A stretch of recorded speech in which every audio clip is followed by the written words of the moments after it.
हिवाळी अधिवेशनात विदर्भाकडे दुर्लक्ष, नागपूर कराराचा भंग केल्याचा आरोप. विदर्भातील शेतकरी आत्महत्या, बेरोजगारीवर चर्चाच नाही, सरकार विरोधात संताप. व्हेरायटी चौकात विरासचे बोंबाबोंब आंदोलन, महाराष्ट्र सरकारचा निषेध. प्रीपेड मीटर, रोजगार व सिंचन प्रश्न प्रलंबित, स्वतंत्र विदर्भाची मागणी पुन्हा जोरात. नागपूर कराराप्रमाणे 6 हप्त्याचे हिवाळी अधिवेशन नागपुरात असावयास होते, परंतु अगोदर 8 डिसेंबर ते 19 डिसेंबर या कालावधीत अधिवेशन होणार होते. त्यातही विधिमंडळाच्या कामकाज सल्लागार समितीच्या बैठकीत ठरल्यानुसार अधिवेशनाच्या तारखेत तडकाफडकीने बदल करीत 14 डिसेंबरलाच म्हणजे हफ्त्याभरातच अधिवेशन गुंडाळले. हा नागपूर कराराचा भंग होय. विदर्भाच्या जनतेला अपेक्षा होती की आपले प्रश्न या अधिवेशनात सुटतील, परंतु असं कुठेच झाले नाही. याउलट विदर्भातील प्रश्नांना बगल देत जनतेच्या तोंडाला पाने पुसण्यात आली. म्हणून महाराष्ट्र सरकार विरोधात विदर्भ राज्य आंदोलन समितीने आज 15 डिसेंबर 2025ला सायंकाळी 4 वाजता व्हेरायटी चौक नागपूर येथे बोंबाबोंब आंदोलन केले व महाराष्ट्र सरकारचा निषेध व्यक्त केला. अधिवेशनाचा पूर्ण हेतू पुरवणी मागण्याचा दिसून आला. ठेकेदाराच्या थकीत बिलाचे पेमेंट करण्याकरिता 75,000 करोड रुपयांची पुरवणी मागणी करण्यात आली, कारण मंत्र्यांना ठेकेदारांकडून 20% कमिशन घ्यायचे आहे. विदर्भात रोज 5-6 शेतकऱ्यांच्या आत्महत्या होत आहे, पण सिंचनाच्या एकही प्रकल्पाला पूर्ण करण्याकरिता जबाबदारी सरकारने दाखवली नाही. शेतकऱ्यांच्या आत्महत्या थांबविण्यासाठी चर्चा सुद्धा करण्यात आली नाही. बेरोजगार हजारोंच्या संख्येने रोज पलायन करीत आहे. विदर्भातील तरुणांना नोकऱ्या देईल अशा एकही रोजगारपूरक प्रकल्पाचा प्रस्ताव किंवा तरतूद करण्याचा मानस सुद्धा सरकारने दाखविला नाही. विदर्भात बंद होत असलेल्या जिल्हा परिषदच्या हजारो शाळांबद्दल राज्य सरकारने चर्चा करणे टाळले. अनेक मोर्चेकरी मोर्चा घेऊन अधिवेशनात आले, परंतु सर्वांच्या पदरी निराशाच लागली.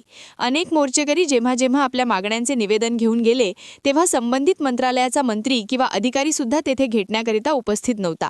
ही शोकांतिकाच. प्रीपेड मीटरबद्दल मुख्यमंत्री देवेंद्र फडणवीस विधानसभेत घोषणा केली होती की कुठेही प्रीपेड मीटर लावणार नाही, परंतु याउलट जबरदस्तीने मीटर बदलविण्याचे काम सुरू आहे. जनतेमध्ये प्रीपेड मीटरला घेऊन आक्रोश असताना या विषयावर चर्चा सुद्धा झाली नाही. बोंबाबोंब आंदोलनादरम्यान महाराष्ट्र सरकार विरोधात घोषणा देण्यात आली व स्वतंत्र विदर्भ राज्याची मागणी करण्यात आली. यावेळी आंदोलनात पूर्व विदर्भ अध्यक्ष अरुण भाऊ केदार, युवा आघाडी विदर्भ अध्यक्ष मुकेश मासूरकर, पूर्व विदर्भ उपाध्यक्ष सुनील घेऊ चोखारे, नागपूर जिल्हा अध्यक्ष प्रशांत नखाते, नागपूर शहर अध्यक्ष नरेश निमजे, गणेश शर्मा, राहुल बनसोड, राजेंद्र सतई, नीलिमाताई सेलुकर, बबिता नखाते, अनिल केशरवाणी, अमूल साकुरे, भास्कर गिरडे, सुनील कवाडे सह शेकडो आंदोलनकारी उपस्थित होते. नमस्कार, मी मुकेश मासूरकर, विदर्भ राज्य आंदोलन समितीचा युवा आघाडीचा विदर्भ प्रदेश अध्यक्ष आहे. आता हल्ली हिवाळी अधिवेशन आपल्या नागपूरला झालं आणि अशा परिस्थितीत महाराष्ट्र सरकार, संपूर्ण महाराष्ट्र सरकार इथे नागपूरला आली होती. अगोदर हे हिवाळी अधिवेशन 8 ते 19 तारखेपर्यंत, 19 डिसेंबर पर्यंत होणार होतं, परंतु आगामी निवडणुका न पाहता ते अधिवेशन 8 ते 14 डिसेंबर पर्यंत करण्यात आलं आणि एका हप्त्याचं अधिवेशन जे आहे ते गुंडाळलं गेलं. पहिला दिवस त्यांचा चाय पाण्यावर गेला आणि दुसऱ्या दिवशी 75,000 करोड रुपयाची ठेकेदाराची जे थकबाकी आहे त्याच्याकरता पुरवणी करता तो वेळ गेलेला आणि तो 75,000 करोड रुपये यांनी मंजूर करून घेतले आणि ठेकेदारांना द्यायचं.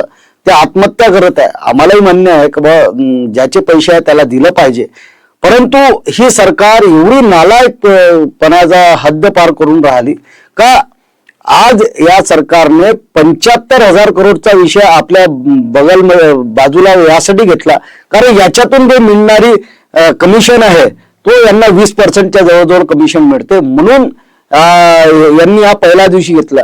दुसऱ्या दिवशी मग हे बिबट्यावर आले, जे मोकाट कुत्रे आहेत त्यांच्यावर आले, परंतु विदर्भाचे जे प्रश्न होते त्यांना यांनी बगल दिली. विदर्भाच्या जनतेचे जे प्रलंबित मागण्या आहे, शेतकऱ्यांच्या आत्महत्या आहे, बेरोजगारांचे प्रश्न आहे, इथून जे बेरोजगार पलायन करून राहिले, इथं रोजगार नसल्यामुळे वीज महाग आहे आणि अनेक असे प्रश्न, जे सिंचनाचे प्रश्न असो या आणखी रस्त्यांचे प्रश्न असो, त्या प्रश्नांना पूर्णपणे यांनी बगल दिली. म्हणून आज विदर्भ राज्य आंदोलन समितीने यांचा निषेध नोंदवत आज व्हेरायटी चौक येथे बोंबाबोंब आंदोलन केलं. कारण महाराष्ट्र सरकारने विदर्भाच्या जनतेकरता हे अधिवेशन भरवलं होतं, परंतु विदर्भाच्या प्रश्नावर एकही चर्चा झाली नाही. उलट इथे संतोष देशमुख ज्या गृहस्थाचे हत्या झाली होती त्याचा प्रश्न इथे येऊन राहिला. या व्यतिरिक्त त्यांनी आपल्या फायद्यासाठी विदर्भाच्या जनतेला इथे बोलवलं, त्यांचे प्रश्न न ऐकता त्यांना अधिवेशनात फक्त मोर्चे काढण्याकरता बोलवलं. पहिल्या अगोदर राजा काय होता का आपल्या भागात ज्याही जनतेचे जे प्रश्न असेल ते ऐकण्याकरता जनतेमध्ये जाऊन त्या कानोसा घेत होता का बा कोणाला कोणतं दुःख आहे, कोणाला कोणतं म्हणजे तो कशा प्रकारे दुःखी आहे, त्याची काय समस्या आहे ते सगळं ऐकून घेत होता.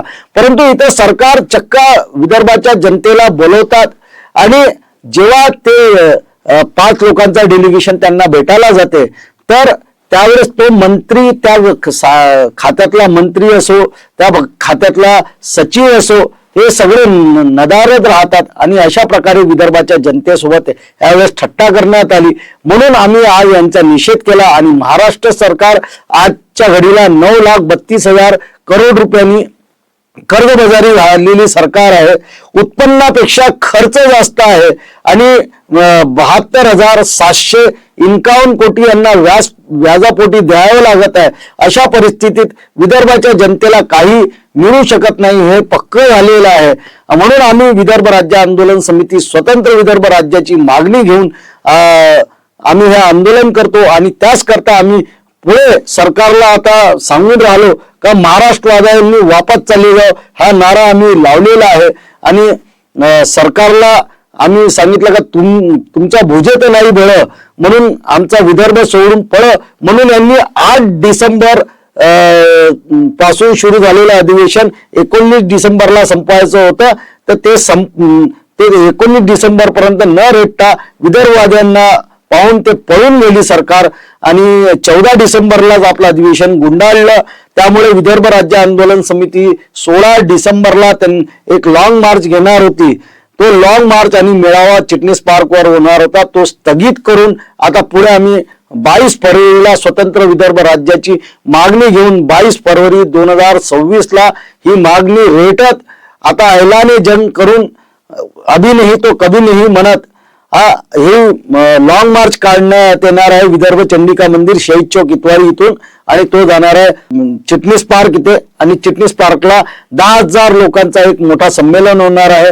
आपण सर्वांनी वेगळ्या विदर्भ राज्यासाठी सर्वांनी आपली पाठिंबा जाहीर करावा, कारण 2027 पर्यंत विदर्भ राज्य निर्माण करण्याची शपथ विदर्भ राज्य आंदोलन समितीने घेतली आहे. आता कालपर्यंत जे मुख्यमंत्री म्हणत होते का मी विदर्भ झाल्याशिवाय लग्न करणार नाही, परंतु आता ते म्हणत आहे का मी असेपर्यंत मी जोपर्यंत मरत नाही तोपर्यंत मुंबई वेगळी करणार नाही. आता यांचे पाय मुंबईत रुतलेले आहे.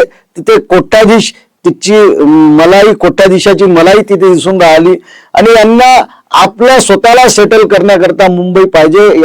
यांना जनतेशी काही सरोकार राहिला नाही, म्हणून जनतेने यांना हद्दपार करावं, वेगळा विदर्भ राज्य घ्यावं, याकरता सर्वांनी येणाऱ्या फरवरीला स्वतंत्र विदर्भ राज्याच्या मागणी करता सगळ्यांनी एक येऊन वेगळ्या विदर्भाच्या मागणीला रेटा मारा. एवढंच मी बोलतो. जय हिंद, जय विदर्भ. मी नरेश निमजे, विदर्भ राज्य आंदोलन समिती नागपूर शहर अध्यक्ष. आज आम्ही जे आंदोलन केलं, बोंबाबोंब आंदोलन, त्याच्या मागचं एकमेव कारण हे की नागपूर करार जेव्हा झाला त्यामध्ये असं ठरलं होतं की नागपूरमध्ये जे अधिवेशन होईल ते 6 हप्त्यासाठी होईल, 6 आठवडे ते अधिवेशन चालेल. पण आता यांनी दिवसेंदिवस कमी करता करता ते 6 दिवसावर आणून ठेवलेलं आहे. तर आमचं हे म्हणणं आहे की 6 दिवसात विदर्भाच्या ज्या जनतेच्या समस्या आहे त्या सुटूच शकत नाही आणि त्यामध्ये सुद्धा तुमचं चहा पानावर काही वेळ चालला तर 1-2 दिवस आणि ह्या वेळेस तर ते बिबट्याचा तुम्ही मुद्दा उचलला तो 2 दिवस चालला, ते कुत्र कोणाला तरी चावलं त्याचा मुद्दा तुम्ही उचललात, अशा विषयावर तुम्ही चर्चा करून राहिले. पण जो प्रमुख मुद्दे आहे शेतकऱ्यांचे आणि बेरोजगार युवकांचे, ते मुद्दे तुम्ही हाताशी घेतले नाही. आज तुम्ही बघू शकता की विदर्भामध्ये कुठेही रोजगार नाही, त्यासाठी इथल्या युवकांना पलायन करावं लागत आहे. ते मुंबई पुण्याकडे जात आहे. शेतकरी आहे त्यांच्या समस्या सुटून नाही राहिला, त्यामुळे ते शेतकरी सुद्धा आत्महत्येचा हा मोठा प्रश्न विदर्भामध्ये आहे. रोज इथे बऱ्यापैकी शेतकरी आत्महत्या होते. एक सर्वेनुसार महाराष्ट्रामध्ये सर्वात जास्त आत्महत्या आहे, पण त्या महाराष्ट्रामध्ये फक्त विदर्भामध्येच सर्वात जास्त आत्महत्या आहे, कोणी महाराष्ट्र सरकार सांगायला तयार नाही. तर आमचं हे मत आहे की वेगळा विदर्भ हाच त्या मागचा एकमेव पर्याय आहे. वेगळा विदर्भ झाल्याशिवाय इथल्या समस्या सुटू शकत नाही. इथे सर्व प्रकारची खनिज संपत्ती आहे, इथे 23 प्रकारची खनिज संपदा आहे. इथे सगळ्यात जास्त प्रमाणामध्ये इलेक्ट्रिसिटी तयार होते. इथे वन संपदा भरपूर प्रमाणात आहे, पण त्यावर रोजगार इथे नाही आहे. इथली वीज पुणे, मुंबई आणि गोव्यापर्यंत इथली वीज जाते, पण इथल्या शेतकऱ्यांना इथली वीज मिळत नाही. इथे कारखानदारी येऊन न राहिली, त्यामागचं मोठं एक कारण आहे की ते इथे वीज जी आहे हे त्यांना जास्त दरामध्ये दिल्या जाते, त्यामुळे इथे उद्योगधंदे येऊन न राहिले आणि उद्योगधंदे न आल्यामुळे इथल्या बेरोजगार याला पलायन करावं लागत आहे. एक महत्वाची घटना सांगतो तुम्हाला की विदर्भामध्ये पूर्वी 66 आमदार असायचे, आता ती संख्या 62 वर आलेली आहे. तर हे 4 आमदार का बरं कमी झाले यावर कोणी बोलायला तयार नाही. पूर्वी ते 11 खासदार होते, आता ती संख्या 10 वर आलेली आहे, यावर कोणी बोलायला तयार नाही. का इथे जन्मदर कमी झालेला आहे का? जगामध्ये पॉप्युलेशन वाढून राहिलं, पण विदर्भाचं पॉप्युलेशन का घटत आहे यावर कोणी बोलायला तयार नाही. तर या सर्व प्रश्नाचं एकमेव उत्तर आहे वेगळा विदर्भ. आणि म्हणून विदर्भ राज्य आंदोलन समिती गेल्या 13 वर्षापासून सतत विदर्भाच्या मुद्द्यावर आंदोलन करून राहिलेले आहे आणि त्यामध्ये आम्ही वेगवेगळ्या मुद्द्यावर आंदोलन करून राहिलो. विजेचा प्रश्न असो, प्रीपेड मीटरचा प्रश्न असो, ह्या सर्व याच्यावर आम्ही आंदोलन केलेले आहे.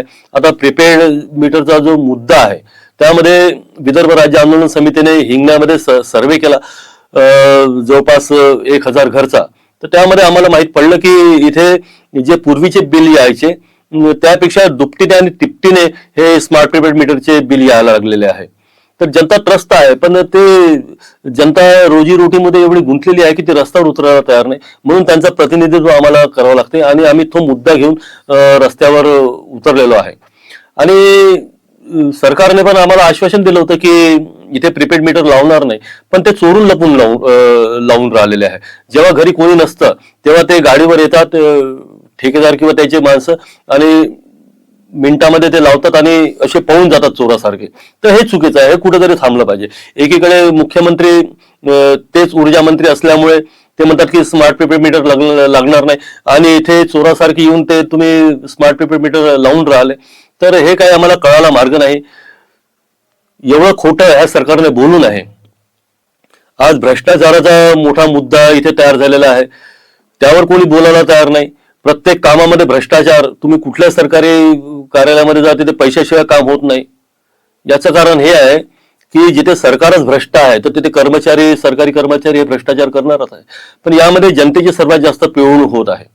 म्हणून आमचं मत आहे की वेगळा विदर्भ हाच एक त्यामागचा पर्याय आहे आणि आम्ही वेगळा विदर्भ घेतल्याशिवाय आता थांबणार नाही. आमचं हे युद्ध, हे लढाई हे सतत सुरू राहणार आहे, कारण की वेगळ्या विदर्भाशिवाय पर्याय नाही. वेगळा विदर्भ झाला तर इथला कास्तकार सुद्धा सुखी होईल, इथल्या युवकांना रोजगार मिळेल, MPSCच्या ठिकाणी VPSC होईल आणि 100% नोकऱ्या ह्या विदर्भातल्या युवकांनाच मिळणार आहे. बघा, नागपूर कराराप्रमाणे इथल्या जनसंख्येच्या आधारावर 23% नोकऱ्या इथल्या युवकांना मिळणार होत्या, पण त्या 5 आणि 6% आहे आणि त्याही छोटे बाबू, मोठे बाबू अशाच त्या नोकऱ्या. उच्च पदाच्या नोकऱ्या सगळ्या पश्चिम महाराष्ट्र आणि पुणे, मुंबईचे तिकडे अधिकारी ते राज्य करून राहिले, अशी इथली व्यवस्था आहे. म्हणून विदर्भाच्या जनतेला जर न्याय मिळवायचा असेल तर वेगळ्या विदर्भाशिवाय पर्याय नाही आणि तो आम्ही वेगळा विदर्भ 2027 पर्यंत घेऊ अशी आमची प्रतिज्ञा आहे. जय विदर्भ.